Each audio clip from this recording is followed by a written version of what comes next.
वृंदावन को भजने वाले के लिए ठाकुर जी प्रधान है और कुछ प्रधान नहीं है। इसलिए वहां धर्म प्रधान नहीं है, प्रेम प्रधान है। एक भगवान के परम भक्त थे, नारायण दास उनका नाम था। बहुत ध्यान से सुनना। नारायण दास जी को भी वृंदावन से बहुत प्रेम था और वृंदावन का प्रेम उन पर ऐसा चढ़ा कि वो गोपी भाव में रहने लगे। और कैसा गोपी भाव? श्रृंगार कर लेते, बिंदी लगा लेते, मांग में सिंदूर भर लेते, बड़े बड़े केश कर लिए थे, पैरों में नूपुर पहनते, हाथों में चूड़ियां पहनते और लहंगा पहन करके और बढ़िया सुंदर श्रृंगार करके किसी के सामने नहीं जाते थे। अपने गोपाल जी उनको तैयार करके, उनका श्रृंगार करके उनका भोग लगा के उनके सामने नाचते थे अपने ठाकुर जी के आगे, और किसी को नहीं दिखाते थे, बस अपने ठाकुर जी को दर्शन कराते थे। नाचते थे, गाते थे, रिझाते थे और फिर नाचते नाचते फिर प्रसादी सिद्ध करते, प्रसादी सिद्ध करके फिर राजभोग करा देते, व्यारू करा देते, कलेऊ करा देते, ठाकुर जी के अष्टाम लीला करते, अष्टयाम भोग धराते, लेकिन नृत्य और गायन ये दो सेवा नहीं छोड़ते थे। लेकिन धीरे धीरे वैष्णवों ने उनको देखना ढूंढना शुरू कर दिया, लोग उनकी कुटिया में जाने लगे। तो वैष्णवों को तो वो बैठने देते थे, बोले आप सब तो ठाकुर जी के समान हो, आपके सामने तो मैं नाच सकता हूं। सब लोग इधर देखो, ध्यान से, आवाज आ रही है हमारी? नृत्य कर रहे थे। नृत्य की ख्याति ऐसी हुई कि एक बार एक बहुत श्रेष्ठ नृत्य करने वाला व्यक्ति आया और उसको किसी ने कहा कि भाई हमारे यहाँ एक साधु हैं, वो किसी के आगे नृत्य नहीं करते, ठाकुर जी का, एक बार उनके नृत्य देख लो आप।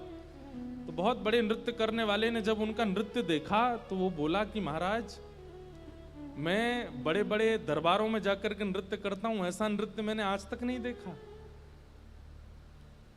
सब लोगों ने कहा बोले भैया ये ठाकुर जी के लिए नृत्य करते हैं। लेकिन उस नृत्य करने वाले ने किसी बादशाह को खबर करा दी कि वृंदावन में एक महात्मा है, और बोले वो गोपी बनकर के अपने ठाकुर जी के आगे नृत्य करते हैं और गाते हुए नृत्य करते हैं, ऐसा नृत्य मैंने आज तक नहीं देखा। बादशाह के तो मन में आ गई कि मुझे उनका नृत्य देखना है, और प्राचीन काल के राजाओं के मन में आ जाए और वो ना मिले तो वो तो मारने तक आतुर हो जाते थे। उन्होंने अपने सैनिकों को भेज करके कहा कि आपको नृत्य करने के लिए बादशाह ने बुलाया है, या तो चलिए, और अगर आप इनकार करोगे तो आपकी कुटिया जला देंगे, आपके ठाकुर जी छीन लेंगे और फिर कभी नृत्य करने लायक बचोगे नहीं। ऐसी स्थिति पड़ गई। रोने लगे अपने ठाकुर जी के आगे, बोले नाथ मेरा नृत्य किसी और को रिझाने के लिए नहीं है, ये मैं कैसी स्थिति में आपने डाल दिया हूं। अगर जाता हूं तो मेरा नृत्य, मैं नृत्य को प्रसाद के रूप में प्रस्तुत करता हूं, वो झूठा हो जाएगा। कोई और अगर उसका आस्वादन करेगा तो वो फिर उच्छिष्ट हो जाएगा, और उच्छिष्ट वस्तु आपको कैसे पधराऊंगा दोबारा। और यदि नहीं जाता हूं तो कुटिया जला देंगे, आपको छीन लेंगे, राजा है ताकतवर है, उसके आगे मेरी चलेगी नहीं। रात भर रोते रहे अपने ठाकुर जी के आगे। इतने में ठाकुर जी स्वप्न में प्रकट हो गए, और स्वप्न में प्रकट होकर के ठाकुर जी बोले तुमको वहां नृत्य करने में दिक्कत क्या है? बोले मैं आपके सामने नृत्य करता हूं बस।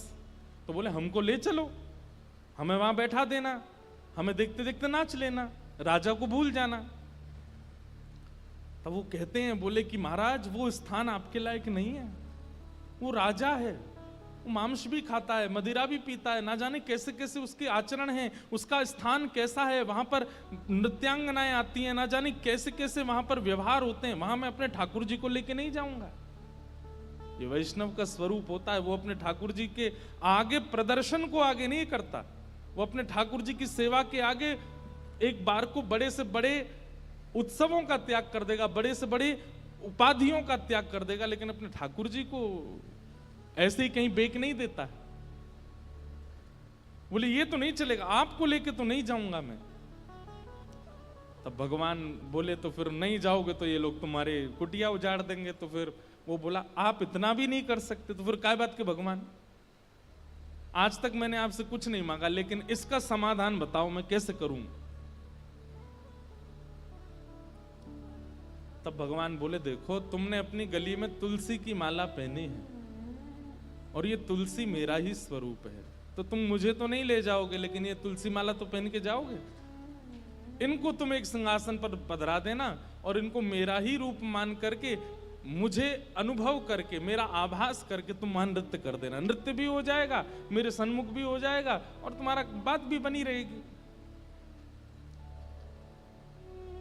नारायण दास जी बोले भगवान पक्का ना ये तुलसी आपका ही? बोले पक्का 110% मेरा ही स्वरूप है, जाओ। नारायण दास जी गए और राजा के यहाँ जाकर के बोले महाराज मैंने गले में जो ये माला पहनी है बड़ी तुलसी की, इसके लिए मुझे एक आसन दे दो, मैं इनको पधरा करके फिर नाचूंगा, नहीं तो ये तो विक्षेप डालेंगे। पधरा करके आसन पर और जैसे नृत्य करने लगे, उनके मन में कदापि ये भाव नहीं आया कि ये तुलसी हैं, ये केवल माला हैं। यही सोचने लगे श्याम सुंदर हैं।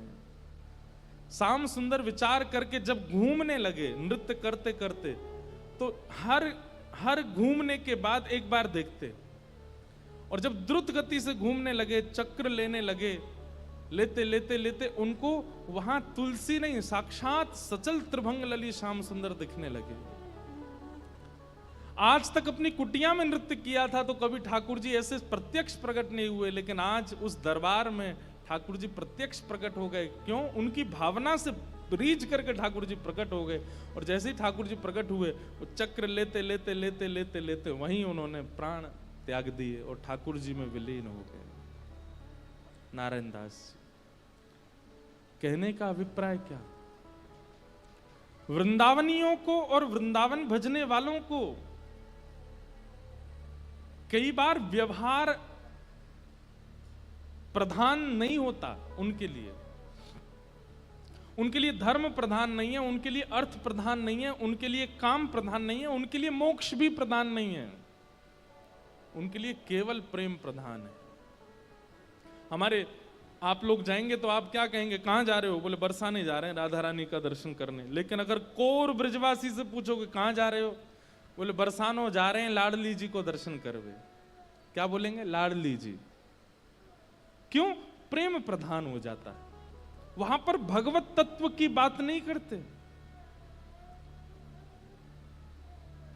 कोर वृंदावनवासी से पूछोगे, आपसे पूछे कहां जाओ, राधा रमन जी दर्शन करने जा रहे हैं, पर बिल्कुल वृंदावनवासी होगा तो बोलेगो श्री लालजू को दर्शन करवे जा रहे हैं।